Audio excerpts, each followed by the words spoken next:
This is Democracy Now!, democracynow.org, The War and Peace Report. I'm Amy Goodman. And I'm Juan Gonzalez. Welcome to all of our listeners and viewers around the country and around the world. Today, we spend the hour with Julian Assange, the founder of WikiLeaks. It's been nearly 5 years since he entered the Ecuadorian embassy in London seeking political asylum, fearing a Swedish arrest warrant could lead to his extradition to the United States. Despite being holed up in the embassy, Assange's impact is still being felt across the globe. His asylum case recently became an issue in the Ecuadorian presidential election. The right-wing candidate Guillermo Lasso had vowed to remove Assange from the embassy if he won. But Lasso lost to President Rafael Correa's former vice president, Lenín Moreno, who said Assange is welcome to stay. Meanwhile, WikiLeaks recently began releasing a massive trove of secret CIA documents exposing how the agency has developed tools to hack into and spy on principal phones, computers, and televisions all over the world. WikiLeaks described the leak as the largest ever release of confidential documents on the CIA. WikiLeaks' activity before the 2016 election is also still generating headlines. Just before the Democratic National Convention last July, WikiLeaks published 20,000 internal emails from the Democratic National Committee. Within 2 days, the head of the DNC, Debbie Wasserman Schultz, resigned her post, in part because the emails showed the DNC worked behind the scenes to discredit and defeat Bernie Sanders, who is challenging Hillary Clinton for the nomination. Less than 3 months later, WikiLeaks began publishing internal emails from Clinton's campaign chairman, John Podesta. Soon, Donald Trump was praising WikiLeaks on the campaign trail. This just came out. WikiLeaks. I love WikiLeaks. Between October 7th and Election Day, WikiLeaks would go on to publish 20,000 of Podesta's emails, generating a rash of negative stories about the Clinton campaign. U.S. intelligence agencies have accused Russia of hacking the DNC and Podesta accounts, but many questions still remain about what happened. During a recent congressional hearing, FBI Director James Comey placed the blame on Russia intelligence when questioned by Congressman Adam Schiff. Do you know whether the Russian intelligence services dealt directly with WikiLeaks or whether they, too, used an intermediary? We assessed they used some kind of cutout. They didn't deal directly with WikiLeaks, in contrast to DC Leaks and Guccifer 2.0. That was FBI Director James Comey on March 20th. Well, joining us now from the Ecuadorian embassy in London is Julian Assange, the founder of WikiLeaks. Julian, welcome back to Democracy Now! Good morning, Amy. Did Russia leak the documents, either the DNC documents or the John Podesta emails, to WikiLeaks? We have said quite clearly that our source is not a member of any state, including the Russian government. Now, if you look at these statements by James Comey, James Clapper, going back a couple of months, statements by Barack Obama, they all are harmonious with our description. Now, what the U.S. investigation by James Comey seems to be trying to say, at least in public, is that they perceived that there was some Russian hacking, or at least some hacking from somewhere, of the DNC, other institutions of the United States. In fact, the allegations are that several thousands of people were hacked in those operations. But how do you know? How do you know it's not Russia? How do you know it's not a state actor? Since you usually say you don't know who gives you documents. We look very closely at our publications. We tend to come to a good understanding of them, and so we're not willing to go into details about our source because it might describe the sort of person they are, the sort of jurisdiction that they're in, which could put them at risk. But we have said clearly that our source is not a member of a Russian state, and even the US government is not suggesting that our source is a member of a Russian state. And what appears to be going on is that there have been observations of hacking of thousands of people, or attempted hacking of thousands of people. That's quite normal in intelligence gathering activity before an election. Presumably that's been carried out by many states. I would be surprised if that doesn't include Russia. And over here, there's the publications of WikiLeaks. And what there isn't is something in between the middle. So there's a allegation that, well, if there's been hacking here and there's publication over here, then these must be directly, causally, intentionally related. But so far, there's no evidence for that. Julian, I want to turn to a Democratic Congressman, Adam Schiff, speaking at a hearing of the House Intelligence Committee last month. Later in July and after the convention, the first stolen emails detrimental to Hillary Clinton appear on WikiLeaks. A hacker who goes by the moniker Guccifer2 claims responsibility for hacking the DNC and giving the documents to WikiLeaks. But leading private cybersecurity firms, including CrowdStrike, Mandiant, and ThreatConnect, review the evidence of the hack and conclude with high certainty that it was the work of APT-28 and APT-29, who are known to be Russian intelligence services. The U.S. intelligence community also later confirms that the documents were in fact stolen by Russian intelligence, and Guccifer2 acted as a front. Also in late July, candidate Trump praises WikiLeaks, says he loves them, and openly appeals to the Russians to hack his opponents' emails, telling them that they will be richly rewarded by the press. That was Congressman Adam Schiff. Julian, I'm wondering if you could respond to some of the things he's saying in that statement. Well, Mr. Schiff is a Democratic congressman who's trying to whip up a kind of neo-McCarthyist fervor in order to distract from the epic failure of Hillary Clinton and that team when they lost, of all people, to Donald Trump. So it's not particularly interesting. I think we should pull back and put things in context. The United States government, since 1950, has intervened in 81 elections, interfered, to use Schiff's language, in 81 elections. That is not including coups, which have overthrown the government. So there's a long history of the United States doing this to places around the world in infamous ways, and most recently alleged interference in the election of Israel.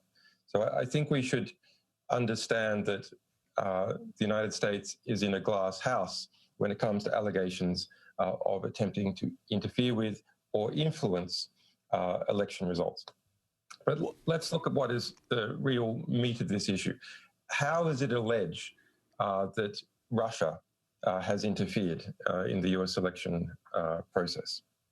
Well, they say there's been a variety of hacks. Well, that's quite normal intelligence gathering process as far as can be determined. And a few extremely ineffectual websites such as DC Leaks or Guccifer 2.0 that no one really paid any attention to. And then there's our publications, which people really did pay attention to. Now, what is in our publications? Well, from our perspective, we have just published accurately and fairly what Hillary Clinton said her positions were in her secret speeches to Goldman Sachs and in relation to the DNC and its attempt to rig the election to exclude the primary process, to exclude Bernie Sanders. So at the heart of this issue is whether people were told the truth about Hillary Clinton and the DNC. If there hadn't been an ugly truth there, it wouldn't have made any difference. There was an ugly truth, and we published accurately and fairly that ugly truth. Now, our source wasn't from the Russian state, but if it had been from a state, would we have suppressed that information before an election, or would we have accurately and fairly published it? Of course we would have published it. Well, but I wanted to ask you, in relation to what you said, we've had other guests on, for instance, Scott Horton, who said, yes, you're absolutely right. The United States has been involved in seeking to destabilize governments and overthrow governments all over the world. But Horton said that there's a difference between what Russia attempted to do and whether anyone in the Trump administration colluded with Russia or helped or cooperated or had conversations with the Russians as they were seeking to destabilize the U.S. elections. And Scott Horton says that would be definitely a problematic issue for Trump. I'm wondering your thoughts about that.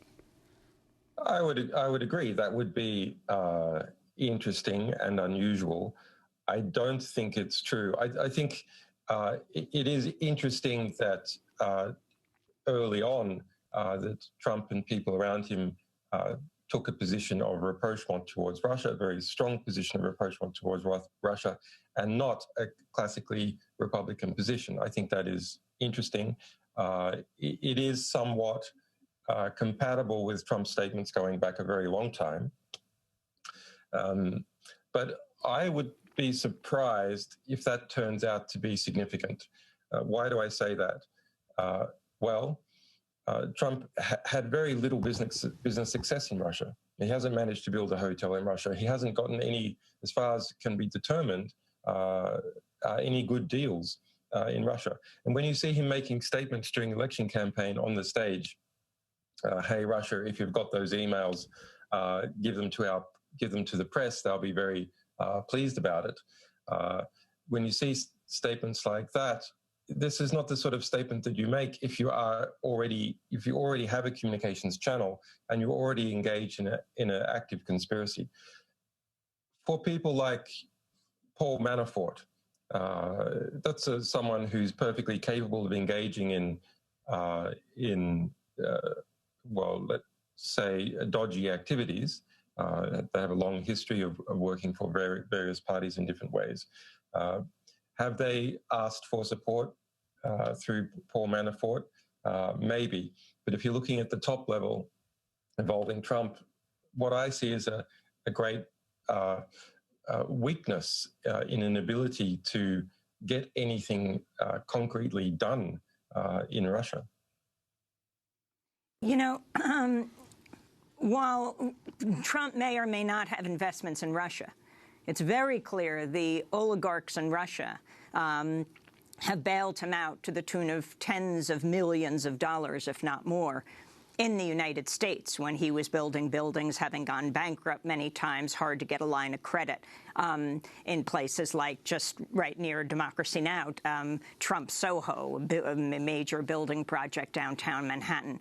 But I wanted to turn back to Democratic Congressman Adam Schiff speaking at a hearing of the House Intelligence Committee last month.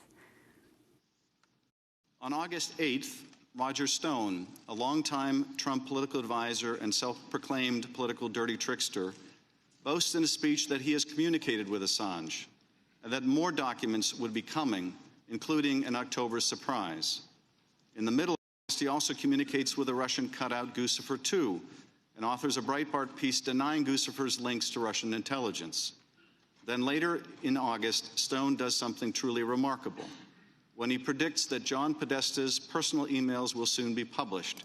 Trust me, he says, it will soon be Podesta's time in the barrel, #CrookedHillary. In the weeks that follow, Stone shows a remarkable prescience. I have total confidence that WikiLeaks and my hero, Julian Assange, will educate the American people soon, he says, #LockHerUp. Payload coming, he predicts, and 2 days later, it does. WikiLeaks releases its first batch of Podesta emails. The release of John Podesta's emails would then continue on a daily basis up until the election. And this is Trump advisor Roger Stone speaking on August 8th. With regard to the October surprise, what would be your forecast on that, given what Julian Assange has intimated he's going to do? Well, it could be any number of things. I actually have communicated with Assange. I believe the next tranche of his documents pertain to the Clinton Foundation, but there's no telling what the October surprise may be. That was Roger Stone speaking August 8th in Broward County, Florida. If you could respond to the substance of what they're saying, Julian, and explain what is your relationship with Roger Stone? Well, I don't want to be an apologist for these people, but really party politics in the United States is something that everyone has to get away from. This creation of to polarities by different elites that then suck up all the political energy in the country. Well, we can talk a little bit later about what's happened to the Trump administration and this fascinating process that we've been seeing about how many days does it take for the security sector to digest the president. Something like 75 appears to be the answer. Okay, Roger Stone, I've never communicated with the guy. He's never communicated with me, other than very recently to say, what are you doing, saying that we have communicated? Please explain, because as far as all our records are concerned, we haven't. He has simply brilliantly inserted himself into this equation. Now, remember, Stone was pushed out in 2015 from the Trump campaign. When WikiLeaks was engaged in its publications exposing interference in the primary process at the DNC, that was the biggest thing on the political radar for that time period. And so Stone, having nowhere to be, decided to suggest that he had communications with us. But let's look at his predictions. He predicted that our publications were going to be about the Clinton Foundation. He was wrong. All his other predictions, where they're accurate, the statements that we made in public. We said we had information about Hillary Clinton, that we were going to publish it, etc. So when you hear Adam Schiff saying, oh, that Roger Stone said that there's that WikiLeaks publications are coming, I was saying on TV interviews that we had publications that were coming that were about Hillary Clinton. So Stone predicted that we were going to publish on October 4. We didn't publish on October 4. That was our 10-year anniversary, etc. Literally, there's no predictions that he has made in relation to us that have come true that have not been public. So I think, you have to admire the chutzpah of how he has played on democratic desires to see a connection and has exploited that in order to sell his books and in order to gain prominence. I mean, it's very impressive. He just simply lays out a piece of bait that he understands that the democratically aligned press will leap forward slavishly and put that hook in their mouth. Julian, we have to break. Because it suits him. WikiLeaks has published what it says is the largest leak of secret CIA documents in history. The thousands of documents, dubbed Vault 7, describe CIA programs and tools that are capable of hacking into both Apple and Android cell phones. By hacking into entire phones, the CIA is then reportedly able to bypass encrypted messenger programs such as Signal, Telegram, and WhatsApp. Although contrary to many news reports, the documents do not show the CIA has developed tools to hack these encrypted services themselves. The documents also outline a CIA and British intelligence program called Weeping Angel, through which the spy agency can hack into a Samsung smart television and turn it into a surveillance device that records audio conversations, even when it appears to be off. To talk more about the Vault 7 documents, we're going back to the Ecuadorian embassy in London. We already are joined by Julian Assange, the founder of WikiLeaks. Talk about the significance of this latest release of documents, Julian, that WikiLeaks has engaged in. Vault 7 is the largest intelligence leak in history. We've published so far less than 1% of that material. Now, so far, the publications that we have published reveal that the Central Intelligence Agency has decided to create, in the last 10 years, its own captive version of the National Security Agency, not specialized in bulk interception, but specialized in semi-automated hacking processes. That's creation of viruses, Trojans, etc., to put in people's computer systems, telephones, TVs, and have those then report back to CIA listening posts that collect that information and ingest it into the broader CIA process. And also information can be pushed using these mechanisms on to those telephones, computers, et cetera, to, for example, plant information that could implicate someone falsely or perhaps even truly in a crime. So I think it's significant that as the Central Intelligence Agency gained budgetary and political preeminence over the National Security Agency, which used to have a bit bigger budget. In the post-9/11 environment, the CIA's budget is now increased to about 1.5 times that of the National Security Agency. So in response to that increased political power, where increased budgetary spend comes from, it has created its own effective air force using drones and its own large hacker squad. So it is able to do things internally that it would previously have to go out for others to do. So the Central Intelligence Agency, like all institutions, is maximizing its institutional power. And it is slowly succeeding compared to other institutions. Now, in response to the various disclosures about the National Security Agency, most importantly, the Edward Snowden disclosures of 2013, industry has responded to market demand in various places, and various engineers ideologically also invested in this to introduce encryption in WhatsApp, in Signal, more types of encrypted email, and so on. Now, the Central Intelligence Agency's hacking approach does not target the intermediaries like the National Security Agency does for these bulk intercepts. Instead, it targets the endpoints, and then it doesn't need to worry about the encryption. For example, if you and I, Amy, are communicating using, say, Signal on a smartphone, on an Apple or Android, then the Signal encryption protocol is actually quite good. And as far as is known, it cannot be decrypted by an intermediary, bulk spying on communications traffic going across the Atlantic, like the National Security Agency does. But if either you or I have our phones hacked, and the CIA software specializes in doing this, it means that encryption doesn't matter, because the information is gathered either before it's encrypted or after it is decrypted. Well, Julian, in terms of the material you have released so far, you did redact any of the computer codes that you got access to, and you offered to have companies that may be affected by this, tech companies, to provide them the code so they could fix any vulnerabilities. Have any companies taken you up on the offer? Yes, that's a very interesting process, and we knew that it would be. So we made this offer publicly. And we also wrote to a number of the large companies such as Apple, Microsoft, Google, Mozilla, which produces the Mozilla browser, etc. Now, the European companies responded almost immediately. Some even approached us. A couple of US companies, such as Mozilla, responded immediately. And we were also approached by a security engineer at Cisco.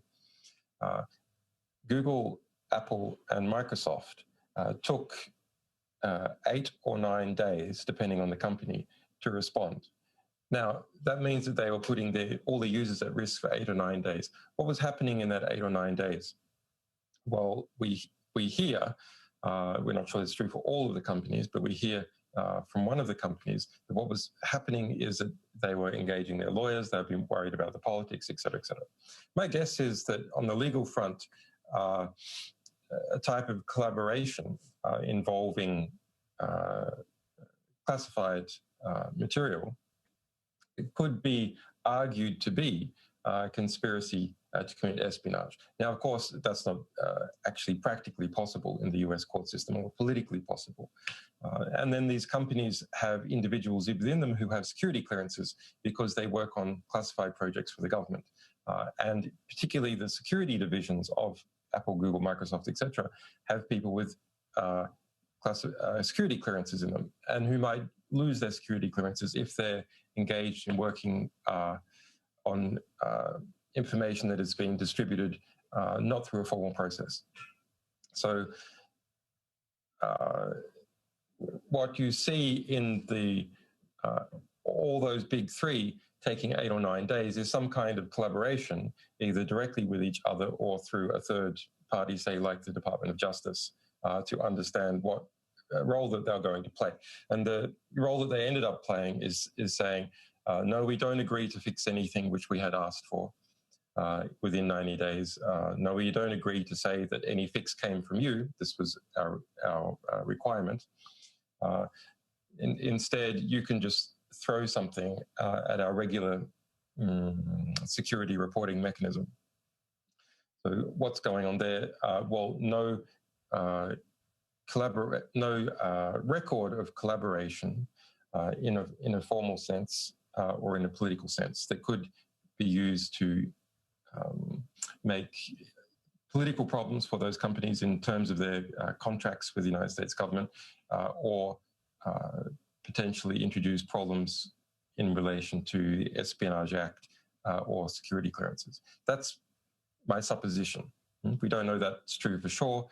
We know that some of that is true for at least one of these companies. But looking at the timing, it's very unusual that Google, Microsoft, and Apple all wrote back to us on the 8th or 9th day, whereas the other companies wrote back immediately or at various times. In October, The Intercept published a conversation between Glenn Greenwald and Naomi Klein about WikiLeaks' decision to disclose thousands of John Podesta's personal emails. This is part of what Naomi Klein said.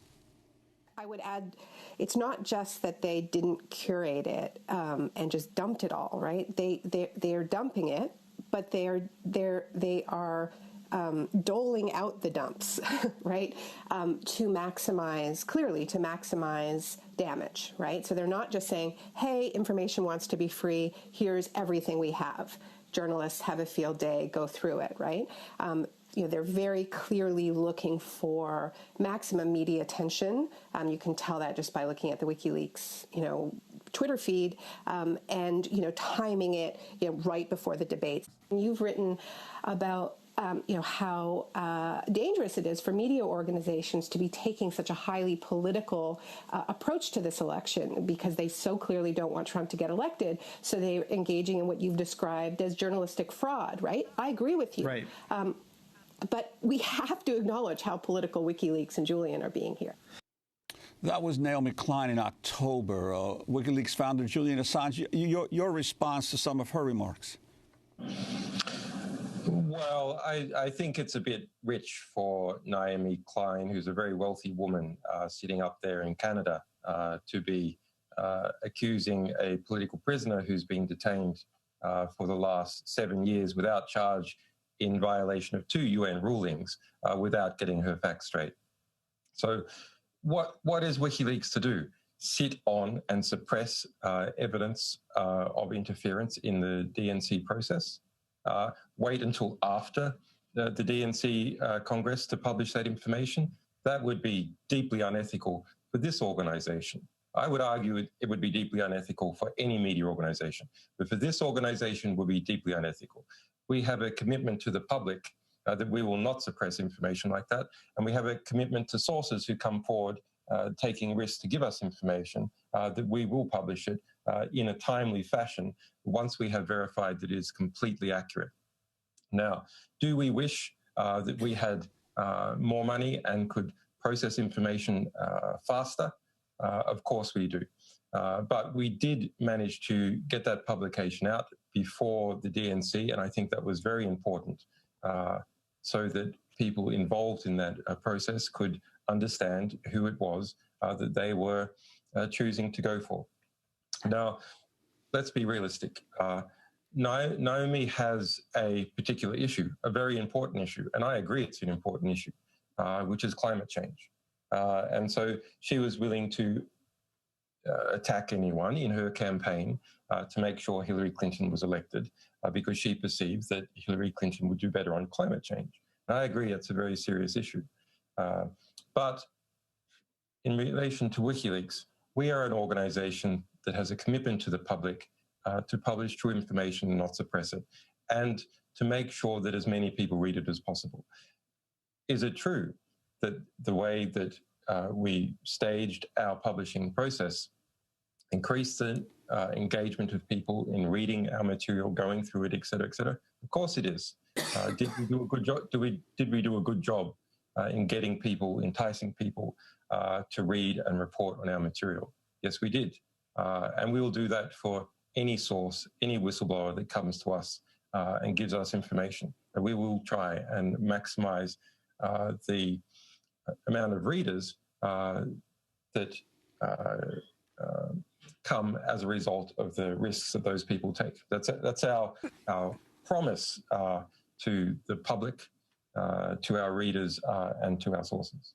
You know, early in the campaign, Naomi did write an article that clearly supporting Bernie Sanders, writing Hillary Clinton cannot be trusted. But we are also joined by Alan Nairn, longtime investigative journalist and activist. Alan, if you can weigh in this discussion right now as we talk to Julian Assange and the Ecuadorian embassy. Well, I have a brief question for Julian Assange. Mr. Assange, you said that you did not get the leaks directly from a state. You said you did not get the leaks directly from a state. Do you know that Russia didn't give you the leaks through an intermediary? I'm not going to be playing 20 questions on our sources. I'm sure you understand, Alan, as a source protection organization, we're not going to be inscribing circles around who our sources are, how we communicate with them, any properties that might be used to arrest them or criticize them in some future process. So it is possible that, as Comey said, Russia gave you the leaks through an intermediary. I'm simply not going to comment on it. Okay. Well, my view of this is that during the campaign, WikiLeaks often suggested that Trump would be less dangerous than Clinton. No, we didn't. I think you did. No, we didn't. I think that concept is wildly, gruesomely mistaken. There was the argument. Well, that's fine. It's fine for you to say that, but you should understand that no, we didn't. In fact, I was asked that question directly on Democracy Now! At the time about what my position was, asked which one I preferred. And my response is, being asked this question is being asked, do I prefer cholera or do I prefer gonorrhea? Okay, well, let's say if you frame it that way, the idea that the two... Historical revisionism. Historical revisionism is occurring, and you understand why it is occurring, because the Democratic Party had, I think it's lost now, but the Democratic Party had a moment for very important internal reform after its epic loss to Donald Trump. The two, a very disliked candidate as far as the polling is concerned. So the Democratic Party had an epic loss. Who was responsible for that epic loss? The Democrats. Well, the Democratic Party was, and its various structures, its institutions, etc. The Democrats are responsible for that epic loss, no question. But if was those people telling the public the truth? If those people are not responsible, people take the truth and they absorb it and they think about it and they do what they want with it. And the reality is the American people so disliked what was being offered to them by the Democratic Party that they decided that they preferred to blow it all up rather than have Hillary Clinton. They decided they would throw the Trump grenade. I agree with that. However, I would note that the Trump campaign thought that WikiLeaks was on their side.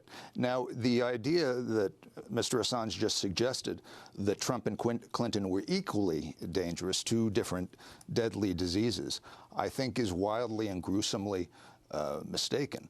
Clinton represented a criminal establishment, but Trump and the people he brought in with him make it worse, make it even more criminal. This idea that it was just a choice between the lesser of two evils. Well, in politics, in life, you fight like hell to have good choices, to have better choices. In this case, Sanders was a better alternative. But once that is no longer possible, then of course you choose the lesser evil. What do you want? More evil? More killing? More pollution? More abuse of immigrants? More racism? More impunity for corporations? More aid to death squads? More spending for the military? All of that is what you get with Trump, in distinction to the other bad things you would have gotten with Clinton. And the the win of Clinton was not, or I'm sorry, the victory of Trump was not equally as bad as it would have been if Clinton had lost. It's a catastrophe. It's an utter catastrophe. And those who are poorest, those who are already most oppressed and most vulnerable, are the ones who are suffering most as a result. And we ain't seen nothing yet. They're just getting started.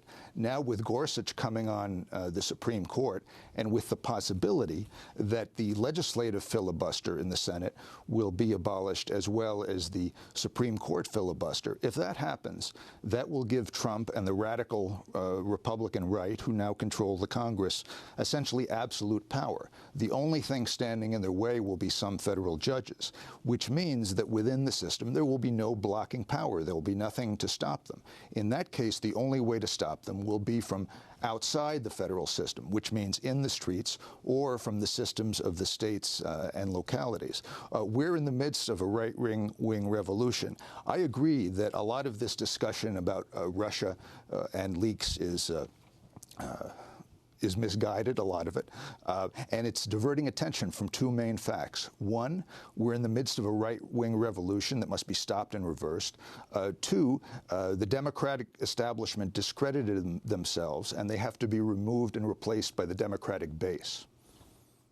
Julian, your response, I'd like to also, if you can, talk about, you've mentioned it numerous times, the existence of the deep state and what the relationship of the deep state is to your perspective about what's going on right now in the United States. Well, look, up until very recently, and I guess we still have to see how it goes, I've been delighted by the conflict that has been occurring between the incoming administration and between the security services, etc. Why is that? Because it has shed light on both. It is resulting in the courts throwing nooses around the power of the presidency and tying them down. And I mean, that's something that I predicted would happen, and it is happening very rapidly.